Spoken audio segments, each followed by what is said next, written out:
పిఠాపురం నియోజకవర్గంలో యూరియా కొరతతో అన్నదాతలు రోడ్డెక్కుతున్నారు. గొల్లప్రోలు మండలం చేబ్రోలులో రైతులకు కేవలం 100 బస్తాల యూరియా మాత్రమే సరఫరా చేయడంతో రైతులు ఆందోళన చెందుతున్నారు. మిగిలిన యూరియాను బ్లాక్ మార్కెట్లో తరలిస్తూ అధికారులు సొమ్ములు చేసుకుంటున్నారని రైతులు ఆరోపిస్తున్నారు. గత వారం రోజులుగా యూరియా కోసం తమ పనులు మానుకుని సొసైటీ కార్యాలయాలు, రైతు మిత్ర కేంద్రాల వద్ద పడిగాపులు కాస్తున్నామని ఆవేదన చెందుతున్నారు.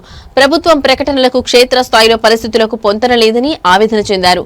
ఒకవేళ వ్యవసాయం వదిలేయమని ప్రభుత్వం చెబితే వదిలేయడానికి సిద్ధంగా ఉన్నామని రైతులు స్పష్టం చేశారు. ఇక రైతుల ఆందోళనకు వైఎస్ఆర్సీపీ నేతలు మద్దతు పలికారు. రైతులకు సరిపడా యూరియా అందించాలని అధికారులను డిమాండ్ చేశారు.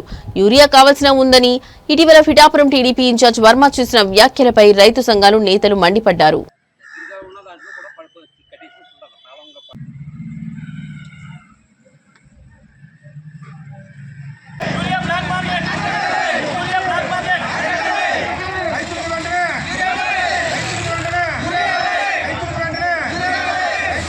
ఊళ్ళో ఏమన్నారు, ఎవరికి ఒక కూపన్ ఇవ్వలేదు అన్నారండి. వచ్చిన తర్వాత 450 బస్తాలకి కూపన్ ఇచ్చేసామమ్మా, ఇవాళ వెళ్ళిపోండి మళ్ళీ మీకు తెప్పిస్తా అన్నారండి. అంటే ఎవరికి ఇచ్చారండి? 4 గంటల నుంచి ఉన్నారండి. 4 గంటల నుంచి ఉన్న వాళ్ళకి ఎవరికి ఇచ్చేసారండి కూపన్లో?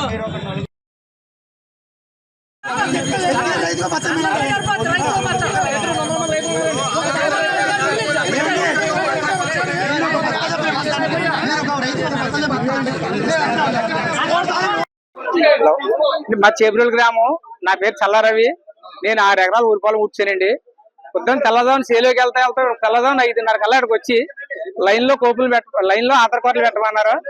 తెల్లగట్ల 5:30 కాడ నుంచి కోపులు లైన్లో పెట్టిన వాటిని తీసి ఒక అరగంట పోయిన తర్వాత జల్లేసి బయటకు గిరగేసేసి చల్లాచెదరం చేసి పారేసి మేము బయటికి వెళ్ళి వచ్చేసరికి మళ్ళీ ఒత్తులోకి ఇక్కడ కోపులను అడిగితే ఏంటి మా ఆధార్ కార్డులు అడిగితే మీ ఆధార్ కార్డులు మీరు ఎక్కడ పెట్టారు, మాతో ఎవరితో చెప్పి పెట్టారని చెప్పేసి బయట జల్లేశారని చెప్పేసి చెప్తున్నారండి. దీనికి ఎవరు సరైన సమాధానం కూడా చెప్పుకోడు ఎవడో లేదండి ఇక్కడ. తర్వాత ఒక అరగంట పోయిన తర్వాత వచ్చి సూతులోకి 413 కోపులు కూడా అయిపోయాయని చెప్పేసి మాకు స్లిప్పులు చూపెడుతున్నారు సార్ రోడ్డు మీద ఉండి. అయితే మేము ఏంటంటే ఈ పరిస్థితి ఏంటి, మేము పొద్దున్న తెల్లదేట్ల 5:30 కానీ ఇక్కడే ఉన్నాం కదా, మాకు చెప్పు కూడా ఎవరో కనపడతలేదు. మేము ఏంటి అసలు ఎప్పుడు ఇచ్చారు కోపులు అంటే, మీరు ఏదో మీ పని చేసుకోవాలి తప్ప కానీ మీరు వచ్చేలా లేవంటే మేమేం చెప్తామని చెప్పేసి ఎవరో సమాధానం చెప్పుకోవాలి ఎవరో సరైన వాళ్ళు లేరండి ఇక్కడ. మరి బయటను చూస్తేనేమో అందరూ చూస్తేనేమో మన రాజుగారి దొరగారి వీళ్ళందరూ కలిసి ఏమో బయట చేసి యూరియా బస్తా పొలం రోడ్లను తొలిస్తున్నాం మేము జల్తున్నామని చెప్పి చాలా ఫోటోలు పెడుతున్నారు సార్.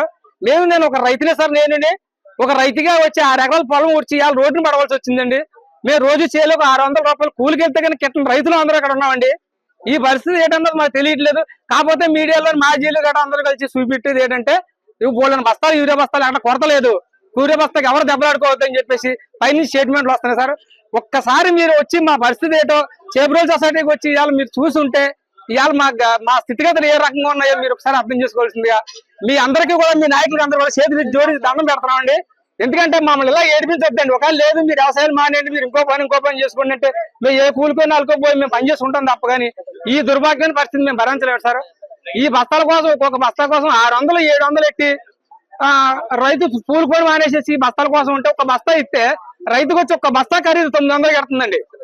ఇవాళ ఒక్క బస్తా ఇస్తున్నారండి. ఒక్క బస్తా ఖరీదు వచ్చి 900 కడుతుంది. నాకు వచ్చి నాకు 600 కూలి, బస్తా 300 రూపాయలు లేకపోతే 280 రూపాయలు అంతా తీసుకుంటున్నారు.